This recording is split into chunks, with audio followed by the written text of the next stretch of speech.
31তম নেতাজি সুভাষচন্দ্র বসুর শুভ জন্মদিনে প্রথমেই আমরা নেতাজির মূর্তি নবনির্মাণ ও স্থাপনা কমিটির পক্ষ থেকে ভারতবর্ষের স্বাধীনতা সংগ্রামের অন্যতম ব্যক্তিত্ব, যিনি ভারতবর্ষকে স্বাধীনতা এনে দিয়েছিলেন, এই নেতাজির চরণে আমরা সকলে মিলে ওনার প্রতি শ্রদ্ধা নিবেদন করছি, ওনাকে শতকোটি প্রণাম নিবেদন করছি। আমরা সকলেই জানি যে নেতাজি সুভাষচন্দ্র বসুর স্বাধীনতা সংগ্রামের অবদান। এই নেতাজি সুভাষচন্দ্র বসু পরবর্তীকালে নিরুদ্দেশ হয়েছিলেন, আর এই নেতাজি সুভাষচন্দ্র বসুকে বিভিন্নভাবে ভারতবর্ষের প্রত্যেক মানুষ চেয়েছিলেন নেতাজি আমাদের মধ্যে আসুক, কিন্তু নেতাজিকে আমরা খুঁজে পাইনি। আমরা তাও লক্ষ্য করেছি ভারতবর্ষের স্বাধীনতার পর যে সরকার হয়েছিল, এই সরকারের কাছে ভারতবর্ষের মানুষ বারবার আহ্বান জানিয়েছিলেন নেতাজির কি হয়েছে, নেতাজি কোন জায়গায় আছেন, নেতাজি কেন নিরুদ্দেশ, তার উদ্দেশ্যে যাতে সরকার বিহিত ব্যবস্থা নেয়, সরকার তার যাতে অনুসন্ধান করে, বারবার সেটা উত্থাপন হয়েছে। কিন্তু দুর্ভাগ্যবশত ভারতবর্ষের সরকার তদানীন্তন সময়ে এই নেতাজি নিয়ে কোনো চিন্তা ভাবনা করেনি, যার জন্য মানুষের ভেতর একটা ক্ষোভের সৃষ্টি হয়েছিল। আর আমরা লক্ষ্য করেছি 2014 ইংরেজিতে ভারতীয় জনতা পার্টির সরকার, নরেন্দ্র মোদীজির সরকার আসার পর নরেন্দ্র মোদীজি সেই নেতৃত্ব নিয়েছিলেন। আর তখন আমরা লক্ষ্য করি নেতাজি সুভাষচন্দ্র বসুর বাড়ির 50 জন মানুষকে ডেকে উনি নেতাজি সম্বন্ধে দীর্ঘক্ষণ আলোচনা করে ওনাদেরকে আশ্বস্ত করেছিলেন, ওনাদের মাধ্যমে গোটা ভারতবর্ষের মানুষকে আশ্বস্ত করেছিলেন যে কেন্দ্র সরকার এই কাজ শুরু করবে। তারপর থেকে আমরা লক্ষ্য করে থাকি নেতাজি নিয়ে বিভিন্ন ফাইল, আর নরেন্দ্র মোদীজির নেতৃত্বে সেটা আর্কাইভে আসে, মানুষ তা দেখতে পারেন। আমরা দেখি যে 2016 সালে আরো 33টি ফাইল, নেতাজি সম্বন্ধীয় ফাইল, সেটা আর্কাইভে আসে।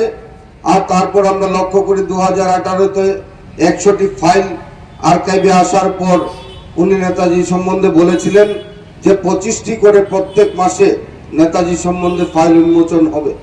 তার পরবর্তীকালে আমরা লক্ষ্য করি যে এই নেতাজিকে স্মরণ করার জন্য আজাদ হিন্দ ফোর্সের 75 বৎসর পূর্তি উপলক্ষে প্রথমবারের মতো ভারতবর্ষের কোনো প্রধানমন্ত্রী লাল কেল্লায় আর তার ফ্ল্যাগ উত্তোলন করে নেতাজি এই আজাদ হিন্দ ফোর্সকে উনি স্মরণ করেছিলেন।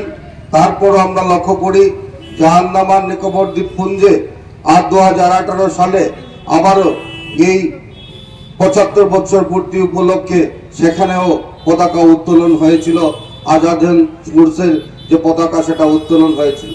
আমরা যদি দেখি তাহলে এই নেতাজিকে স্মরণ করার জন্য আন্দামান নিকোবর দ্বীপপুঞ্জের আর নেতাজির নামে সেই আন্দামান নিকোবর দ্বীপপুঞ্জের পার্ক সহ বিভিন্ন উনি দ্বীপগুলোর নাম নেতাজি সম্বন্ধে করে গেছিলেন। আর তার থেকে নেতাজিকে ভারতবর্ষের প্রধানমন্ত্রী নরেন্দ্র মোদীজি সেই সম্মান জ্ঞাপন করেন। আমরা তাও দেখেছিলাম যে 2018 সালে ভারতবর্ষের এই ইন্ডিয়া গেটের সামনে প্রথম ভারতবর্ষের প্রধানমন্ত্রী যিনি পদক্ষেপ নিয়েছিলেন, আর সেখানে নেতাজির মূর্তি বসানো হয়। আর এই নেতাজির মূর্তি বসানোর মাধ্যমে গোটা ভারতবর্ষের মানুষকে উনি একটা শান্তি দিয়েছিলেন যে নেতাজি ভারতবর্ষের মানুষ চেয়েছিল যে নেতাজিকে ভারতবর্ষের মানুষ শ্রদ্ধা করে, সেই নেতাজিকে উনি বসিয়ে একটা সম্মান দিয়েছিলেন।